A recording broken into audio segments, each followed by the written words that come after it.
Hello, everybody, and thank you for tuning into the Mixed Section Report. Republicans are gaining momentum heading into the midterms. Just 3 weeks before Election Day. This is great news. Back in July, August, um, Democrats had some momentum because of the Dobbs decision, but that is faded, and Republicans are peaking and surging at the right time. Check this out. A slew of polling was released over the weekend showing Republicans hold a lead and momentum heading down to the wire, with 3 weeks left before the 2022 midterm elections. As the Republicans are trying to take back the House and the Senate, the polling shows GOP aligned candidates have had the upper hand in multiple polls. Response were asked who they would vote for this year's congressional elections. Check this out. New York Times poll. Republicans are ahead by 4 points, 49 to 45%. Trafalgar shows Republicans ahead by 5 points. CNBC YouGov poll shows Republicans ahead by 2 points. Rasmussen, however you want to say it, Republicans are ahead by 7 points, 41 to 48. Harvard Harris poll taken October 12th to 13th shows Republicans are ahead by 6%, 53 to 47. And this is a sign of a red wave. This is what is to come, in my opinion. As Joe Biden says, the economy is strong as hell as he munches on an ice cream cone. He said, I'm not concerned about the strength of the dollar. I'm concerned about the rest of the world. Does that make sense? Our economy is strong as hell. It's worldwide inflation that's consequential. Okay, this guy's an idiot. We have inflation at 8.2% at the latest reading. And it's actually probably much higher than that. We're seeing things go up 15, 20%. And this guy is saying that the economy is strong as hell. Check out my video I did recently on inflation. The economy is not strong as hell, according to most people's standards. They're paying much more at the pump. They're paying more for groceries. They're paying more for when they go out to restaurants, entertainment. You name it. Travel is up. Like plane tickets, all that stuff is higher. And it's in part because of a large reason because of Joe Biden's policies. This guy is so out of touch, it's not even funny. And look, check this out. I found this.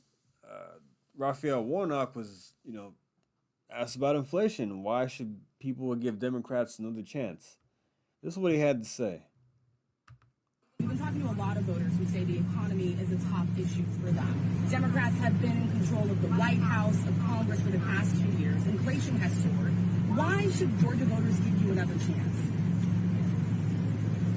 We are still in the throes of a pandemic that dragged on for more than 2 years. That's the best he's got. The best he could come up with, this clown could come up with, is that we're still in a pandemic. We're in the throes of a pandemic. I mean, she's right to ask that question. Democrats have been in charge the last 2 years of the White House and Congress. Inflation is at a 40-year high. The economy is in shambles. It's falling apart because of these people. With what they're doing to the energy industry, you see 401ks tanking. The stock market is like a roller coaster. It's out of control. And only the best he has to come up with is he paused for he took him a while to come up with that answer. It looks like, and the best he can come up with is the pandemic. Come on, man. I mean, nobody's buying that anymore. I mean, except for idiots that still walk around with masks, but nobody's really buying that. The pandemic has been over. Yes, the pandemic is over. And we're on track to come out of it really strong. When Trump was in office, we were coming out of it very strongly. But then Biden came in and spent $2 trillion that was not necessary I've talked about this before. I'm going to keep saying it.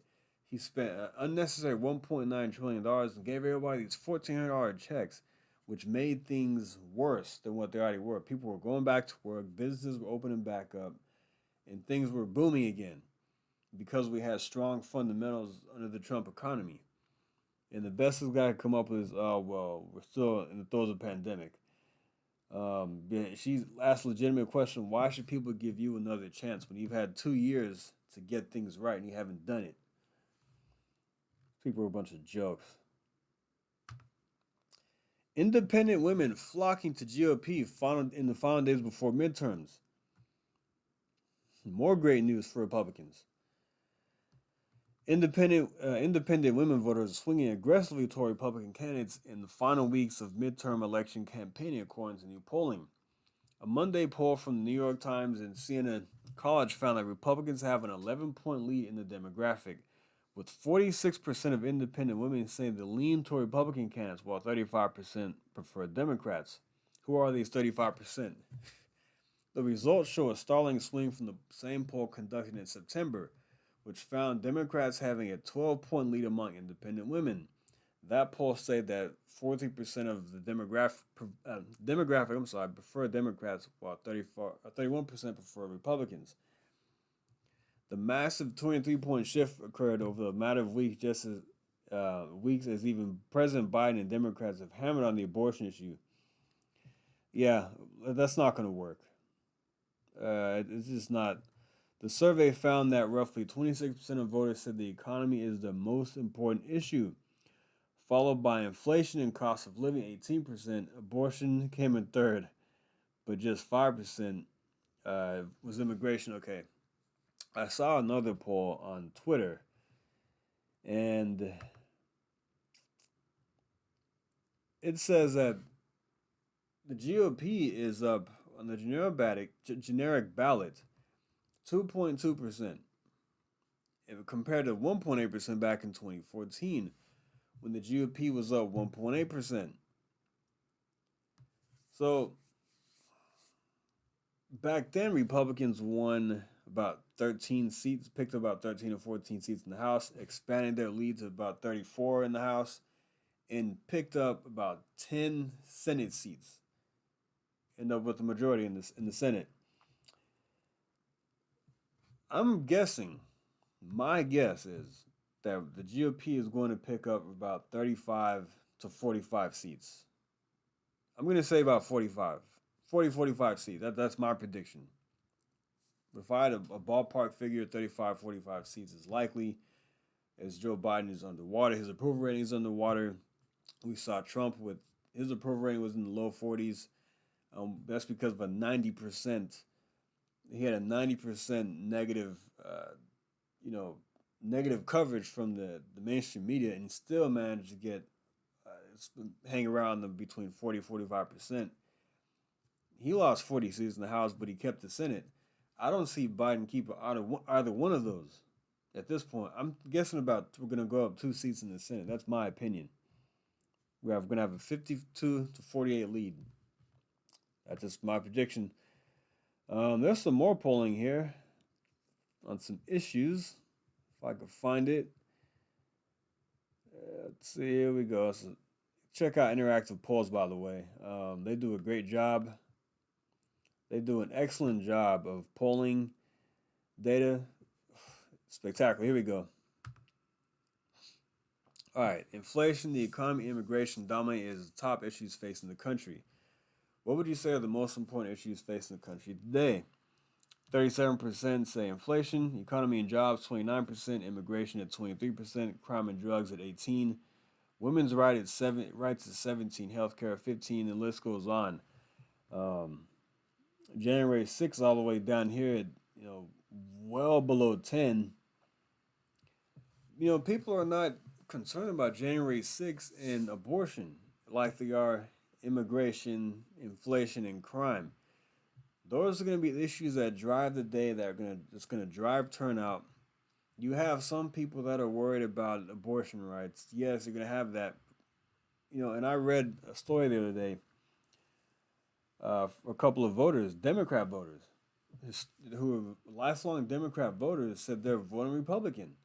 One guy said that while he disagrees with the Supreme Court decision, he says I'm leaning Republican because they're more about business, and this Joe Biden economy is affecting his profession. He's in the mortgage industry, so he's looking to his pocketbook and what issues matters to him every single day, not abortion. He says there are other things that are more important to him. There's somebody else from Delaware, a 51-year-old guy who voted Democrat his whole life, says he's voting Republican because they're going to do better on issues that matter the most. And that's what's going to drive people to the polls. People are not going to keep Democrats in power when they've been the ones that have overseen this nonsense. They've just really destroyed this country in 2 years. But we're going to get it back. We're going to take back the House and likely the Senate. I can almost assure you we're going to take back the House. Like I said, I'm guessing about 45 seats. On the high end, low end is about 35 seats. And we're going to win the Senate, likely win the Senate. We're going to pick up some governorships. We're going to see, what's her name?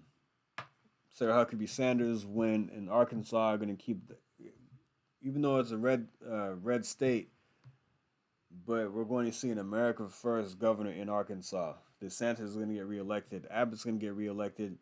I believe Kari Lake will win. She has the momentum. She's a far better candidate than her opponent, who will not debate her.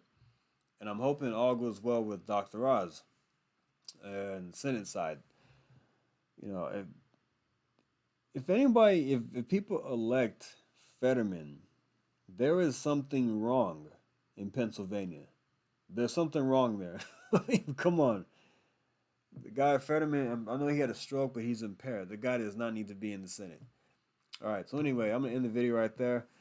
Thanks for listening, like, and subscribe, and I'll see you next time. Thank you. Take care.